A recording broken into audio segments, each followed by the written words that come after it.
Emmanuel Clase was not just one of baseball's best relievers during the season, or arguably the best. No, he was inarguably the best. Is that a word? I've never used it before, so whether it is or not, I'm rolling with it. But Clase also happens to be Cleveland's closer, which makes sense as usually a team's best reliever ends up as the closer, but it's an incredibly stacked bullpen for the Guardians. They have several arms that are filthy and have been all year long, so it's just another way of showing just how good Clase has been, considering his ERA was far and away the best, despite being in a group full of good ERAs and bullpen arms, and he's been the best reliever in baseball, I think, for his entire career, at least for the most part. His ERA in 2023 was over 3, which isn't ideal for a closer, but his fielding independent pitching, which is basically a version of ERA that shows how lucky or unlucky a pitcher is, was lower than his ERA, which showed he got unlucky. It means his ERA should have been lower. He's now made 3 straight All-Star teams, and 2024 was just above and beyond the definition of an elite season.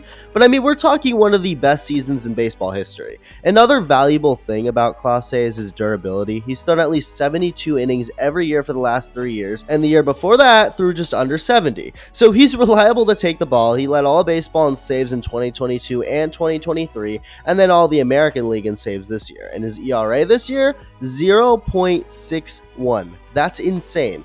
And immediately when you look at a closer or any reliever with those numbers, an ERA specifically that low, you just naturally assume everything is perfect, and in a way it was for the pitcher that Clase is. And what I mean by that is this: he did kind of get lucky this year, but with the way Clase pitches, he kind of has to at least get a little bit lucky to have an ERA that low. And what I mean by that, the way he pitches is exactly what he throws. What Clase throws is a 101 plus mile an hour cutter. That's his main pitch, and he uses it the vast majority of the time. His other pitch is a slider, and he uses that significantly less, but enough for it to be an important enough pitch for him, so he has 2 pitches, and one that you're going to see like 77% of the time. So a 101 plus mile an hour cutter. That's fast. That's really fast. But here's the thing about a cutter, and it actually relates to the best closer of all time, Mariano Rivera.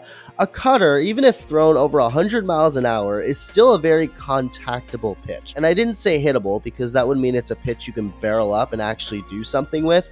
That's hard to do, hence Clase's great numbers if it's a really good cutter. But even if executed perfectly like Clase's cutter was this year, the cutter is still a pitch you can very well make contact with, even though it's so damn hard coming in. The cutter isn't really a pitch meant to get swings and misses and rack up strikeouts. The way it moves and what it does, it's not going to get that as often as other pitches. Whether it's, say, a guy like Cutter Crawford's 87 mile an hour cutter, and yes, if you weren't aware, there is a pitcher in baseball named Cutter who throws a cutter, but whether it's his cutter, which is 87 miles an hour, or Clase's cutter, which is at least 14 miles an hour harder on average, it's not a pitch that's meant to get swings and misses. So why did I bring up Mariano Rivera? Well, if you weren't aware, which I would assume most are, but if you weren't, it's okay, Rivera's number 1 pitch was a cutter. In fact, he used it even more than Clase uses his. Rivera also had a regular fastball, but he still threw that with the same grip and had the same way of throwing that pitch as he did with his cutter. So Mariano Rivera, the greatest closer in baseball history, a man who gave up less runs in the playoffs than men who walked on the moon, I'm serious, look it up, basically did all of that with 1 pitch, a pitch that eventually got him a unanimous vote into the Hall of Fame. But despite how great he was, Rivera was never a big strikeout pitcher. Usually, especially in today's era, but just in general, the best relievers are guys who get lots of strikeouts. But Rivera during his day was never that guy. He could get strikeouts for sure, but his career strikeout rate was 8.2. That's how many he averaged per 9 innings, which isn't bad at all, but for a reliever who already throws a limited amount of innings, that number's supposed to be a lot higher, so 8.2 isn't impressive at all. But it's because he relied on a cutter, a nasty cutter, one that made him the greatest ever, but still a pitch that big league hitters can make contact with. In the case of Mariano Rivera, it wasn't good contact, obviously, but they still made contact. So let's go back to Emmanuel Clase, the best closer in baseball this year, who also relies on a cutter. Even though it's nasty, even though it's thrown ridiculously hard, he still isn't really a strikeout pitcher, which again, especially today, is rare for a closer. Closers and just the best relievers are usually guys who rack up strikeouts. For a good example, even a guy who had a really down year like Josh Hader, someone who doesn't throw a cutter, his strikeout numbers were still incredible, and he threw just about as many innings as Clase did. Even though Hader's ERA was 3 whole runs higher than Clase's and he didn't have a great year, he still averaged over 5 more strikeouts per 9 innings. If you want to strike out, Hader was still your best bet, even though his ERA was a lot higher. Clase A's ERA, again, was 0.61. That's insane. But his strikeout rate was only 8, which isn't insane. It's not impressive really at all, but again, just like Mariano Rivera, swings and misses aren't what he relies on to be successful. So despite the lack of contact, if that makes sense, Clase still had the best season out of anybody. But this is where Clase differs heavily from Mariano Rivera. I mentioned that more men have walked on the moon than runs that have scored off Mariano Rivera in the playoffs. Clase is not a postseason pitcher. At least this year he's not, because he's gone from the literal best in the regular season to the literal worst and the most hittable pitcher in the postseason. Now, it would be simple to just chalk it up to bad luck because Clase's cutter is bound to get contact from bats, and it may run into some tough innings, but it's much more than that. Clase isn't just dealing with bad luck. Sure, that may be a part of it, but there's something deeper going on, and RJ Anderson from CBS Sports did some cool research on why he struggled so much, on why Clase has given up more runs in 7 postseason innings than he did all year, more than 10 times that amount during the regular season. Now, this is something I've noticed too in watching Clase during the regular season, is the way he locates his cutter, the way he uses it. Most pitchers who use that pitch want it to end up away from the hitter for right-handers, like a slider.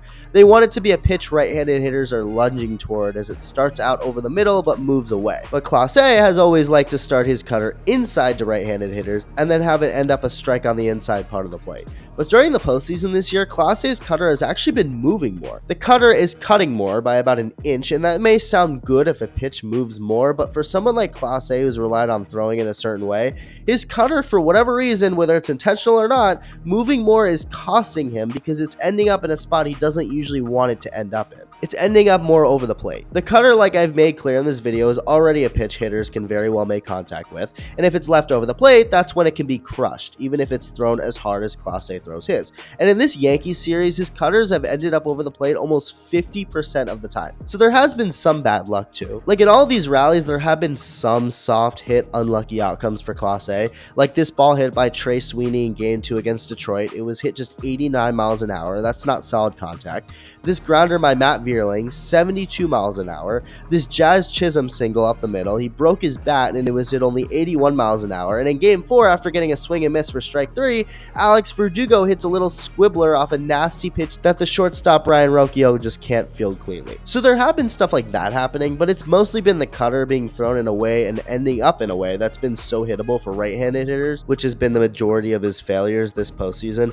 In Game 2 against Detroit, Clase struggled after getting the first 2 hitters out in his outing. Jake Rogers, a guy who hit 197 this year, was all over Clase's 100-mile-an-hour cutter over the plate, sending it back 101 miles an hour off the bat, just showing you how anybody can make contact with the cutter, especially if it's left right over the plate. And when he gave up that 3-run bomb to the left-handed hitting Kerry Carpenter, not on a cutter but on a slider, it was right in Carpenter's wheelhouse. Skip ahead to Game 3 in the at-bat against Aaron Judge. He throws a 99-mile-an-hour cutter that ends up on the outer part of the plate and Judge is all over it. Then he gives up back-to-back homers after Stanton hammers a slider by Clase, but this was thrown so soft. The slider he threw to Carpenter that got crushed was 94 miles an hour. This one was 89 miles an hour right over the plate. Then Game 4, which showed some bad luck like I was talking about, but also just the inevitable because, yeah, he did get some bad luck like on this Rizzo single that wasn't hit at all that hard and the Verdugo infield hit, but the righties took advantage of the cutters that leaked out over the plate. John Birdie smoked one, then Gleyber Torres a couple batters later lines the cutter in a center. So I at least hope I explained it well. I hope you get the idea by now, as Clase has become the most hittable pitcher this October. It's wild. His number 1 pitch isn't ending up where it should be, especially considering it's a cutter. It's already hittable. Now put it over the plate. Doesn't matter how hard it's thrown, it's going to get crushed. And as a result, Clase is getting crushed this postseason. Sprinkle in some bad luck, and it's the least ideal scenario possible. How can he fix this?